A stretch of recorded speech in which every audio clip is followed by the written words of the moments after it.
Hello dear friends, welcome to all of you my channel education top 10। तो सबको मेरे channel में जुड़ने के लिए धन्यवाद। और वीडियो को फ्रेंड्स लास्ट तक देखिएगा, साथ ही वीडियो को लाइक शेयर एंड सब्सक्राइब भी कर दीजिएगा। तो फ्रेंड्स, आज के मैंने टॉपिक पे शिक्षा मनोविज्ञान अर्थ और उसकी परिभाषा को आपको मैं बताऊंगी, तो आपको बने रहना है मेरे साथ। साथ ही वीडियो को इन तक देखना है फ्रेंड्स। तो स्टार्ट करते हैं आज के शिक्षा का आधुनिक तथ्य, इसको स्टार्ट करते हैं फ्रेंड्स। मेरी एक और आप लोगों से रिक्वेस्ट है कि वीडियो देखने के बाद आप एक बार फीडबैक ज़रूर दें। मुझे अच्छा लगता है आप लोगों के कमेंट्स पढ़ना, तो प्लीज़। हाँ, चलिए आप लोगों के लिए मैं भी मेहनत करी हूँ। तो मैंने चाइल्ड डेवलपमेंट पैडागॉजी का थ्योरी जो रखा है वो इसलिए रखा है कि आपको आना चाहिए। और सारा अर्थ से कभी वैसे मैंने खुद के लिए भी नहीं पढ़ा, पर अब पढ़ रही हूँ कि लग रहा है कि आप लोगों से भी बनेगा, तो अच्छा लगता है पढ़ना। तो स्टार्ट करते हैं, चलिए चलते हैं मेरे साथ। चलते थ्योरी की ओर। कह रहा है आधुनिक समय में शिक्षा शब्द का प्रयोग अनेक अर्थों में किया जाता है। कैसे अनेक अर्थों में किया जाता था फ्रेंड्स? तो उनके एक मुख्य अर्थ का उल्लेख करते हुए डगलस और हॉलैंड ने, किसने? डगलस और हॉलैंड ने एक परिभाषा दी है। आपको ये पूछ सकता है, ध्यान रखना। तो पहले जो शिक्षा मनोविज्ञान थी फ्रेंड्स, उसका शब्द का प्रयोग अनेक अर्थों में किया जाता था। ओके, तो यहाँ पे डगलस हॉलैंड की परिभाषा पढ़ेंगे। शिक्षा शब्द का प्रयोग उन सब परिवर्तनों को व्यक्त करने के लिए किया जाता है जो एक व्यक्ति में उनके जीवन काल में होते हैं। ठीक है, इसके एक व्यक्ति के जीवन काल में होते हैं।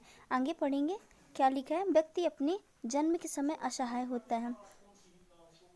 आपको पता ही होगा फ्रेंड्स, आपको पता ही होगा कि जन्म के समय जो व्यक्ति होता है, जो बच्चा पैदा होता है, तो वो असहाय होता है। इसका मतलब ये है कि वो छोटा रहता है, तो वो खुद से कुछ भी अपने लिए नहीं कर सकता है, तो उसकी हेल्प उसकी माँ करती हैं। तो आपको पता ही होगा कि व्यक्ति जन्म के समय असहाय होता है, दूसरों की सहायता से अपनी आवश्यकताओं को पूरा करता है। जैसे जैसे वह बड़ा होता है तो क्या होता है, वैसे वैसे तो देखिए, जैसे जैसे वो बड़ा होता है तो अपनी अ, वैसे उनको पूरा करना और अपने वातावरण के साथ अनुकूलन भी करना सीख लेता है। यानी कि वो खुद से खुद के कार्य करने लगता है। हाँ, उसे किसी की तब ज़रूरत नहीं पड़ती है। फिर शिक्षा न केवल उसे वातावरण से अनुकूलन करने में सहायता करती है। उसके बाद जब बच्चा बड़ा होता है तो हम उसको विद्यालय भेजते हैं पढ़ने के लिए। तो जब स्कूल जाता है बच्चा, तो वो धीरे धीरे सब कुछ सीखने लगता है। तो बच्चा एजुकेटेड होगा तो कॉमन सेंस की बात है कि बच्चे को बनेगा सब चीज़ें। तो इसके बाद उसके व्यवहार में वांछनीय परिवर्तन भी होते हैं। जो उसका व्यवहार होता है वो बदलने लगता है धीरे धीरे शिक्षा ग्रहण करने के बाद, कि वह और अपने समाज का कल्याण करने में सफल होता है। तो आपको पता ही होगा, एजुकेटेड व्यक्ति ही समाज में सफल व्यक्ति माना जाता है। शिक्षा इन कार्यों को संपन्न करके ही सच्ची शिक्षा कहलाती है। संभवतः इसी पर डॉक्टर राधाकृष्णन ने क्या लिखा है? शिक्षा को मनुष्य और समाज का निर्माण करना चाहिए। किसका? मनुष्य और समाज का। इस कार्य को किए बिना शिक्षा अनवर है। क्या है फ्रेंड्स? अनवर है। उसके बाद और अपूर्ण भी है। उसके बाद नेक्स्ट चलते हैं, देखते हैं शिक्षा मनोविज्ञान की कुछ और परिभाषाएं हैं। तो आपको इनका मनोविज्ञान का जन्म बताऊंगी, बर्थ ऑफ साइकोलॉजी। तो रायबर्न का क्या मत है कि मनोविज्ञान ने अरस्तु के समय में दर्शन शास्त्र के अंग के रूप में अपना जीवन प्रारंभ किया। जो जीवन उनका था वो दर्शन शास्त्र के रूप में आरंभ किया। उसी से लेकर सैकड़ों वर्ष तक इसका विवेचन इसी शास्त्र के रूप में हुआ। तो यानी कि पहले आप जो मनोविज्ञान था उसको दर्शन शास्त्र के रूप में देखा गया। जैसा कि रायबर्न ने लिखा है, आधुनिक काल में एक परिवर्तन हुआ है। मनोवैज्ञानिकों ने धीरे धीरे अपने विज्ञान को दर्शन शास्त्र से पृथक कर लिया। तो अब जो है, तो अब परिवर्तन हो गया है, तो धीरे धीरे दर्शन शास्त्र पृथक हो गया है। अब इसके अर्थ में क्रमशः परिवर्तन देखते हैं कैसे हुआ है। तो चलिए देखते हैं, मनोविज्ञान दर्शन शास्त्र से किस प्रकार पृथक हुआ, उसके अर्थ में किस प्रकार परिवर्तन हुआ, इसका वर्णन हम नीचे देखते हैं। सबसे पहले आया है आत्मा का विज्ञान। क्या है फ्रेंड्स? आत्मा का विज्ञान, साइंस ऑफ सोल। तो गैरेट के अनुसार साइकोलॉजी शब्द की उत्पत्ति यूनानी भाषा के दो शब्दों से हुई। ये ध्यान रखिएगा, किसके अनुसार? गैरेट के अनुसार कि सबसे यूनानी भाषा के दो शब्दों से हुई। किससे?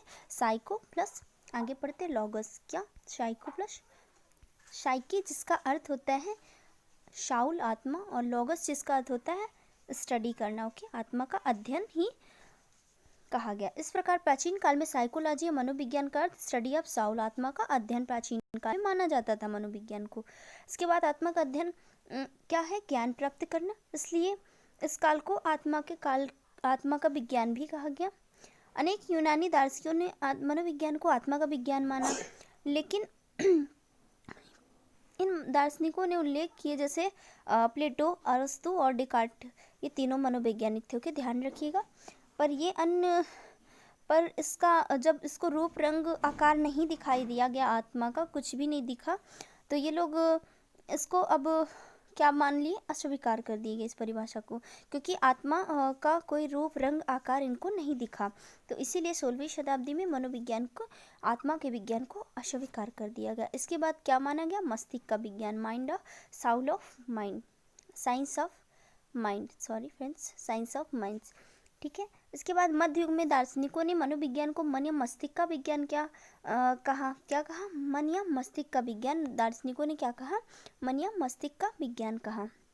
दूसरे शब्दों में विशेष रूप से इटली के दार्शनिक पोम्पोलाजी, इटली के मनोवैज्ञानिक कौन थे? पोम्पोलाजी। ठीक है। मनोविज्ञान को मस्तिष्क का अध्ययन करने वाली विज्ञान कहा। क्या कहा? मनोविज्ञान को मस्तिष्क का अध्ययन करने वाली विज्ञान कहा।